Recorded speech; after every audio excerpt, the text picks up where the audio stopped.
Here's the numbers on a recent BRRRR deal that I did for a client in the city of Pittsburgh. This property was listed on the market for $70,000. We had to bid up way over asking, but we were able to tackle it for $85,500. My client used a hard money loan for the purchase of this one. Property wasn't in that bad of shape. It needed a good amount of work. The renovation cost came out to about $108,000. You always have closing and holding costs, which came in at about $8,000. So that includes all your closing costs, your attorney fees, your title fees, your taxes, insurance, and utilities.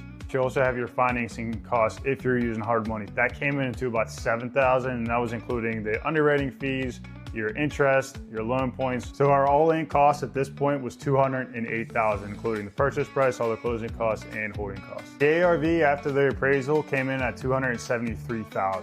This was a good appraisal for us. I knew that this pocket of the city had really nice comps around it. The client was able to refinance at 75% of the LTV, the loan to value. He decided to do 70% just because he wanted that lower mortgage payment. 70% of the LTV comes out to about $191,000. Remember, we're about $208,000 all in on this one, $17,000 left into this property. So after the 70% refinance that my client did, he had a mortgage payment of $1,480. I was able to find a tenant and get this leased out for him for over $2,000 a month. So on paper, this thing cash flows over $400 per month, and he left $16,000 left in the deal. BRRRR is when you have no money left in the deal and you have a cash flowing property. That may have been the case years ago. He essentially paid $16,000 for this property, and now he has a cash flowing asset, which the tenant is paying down the debt, and he's cash flowing every month over $400 with only $17,000 of his own investment. So that's about a 10 to 11% cash on cash return. If he decided to do a 75% LTV cash out,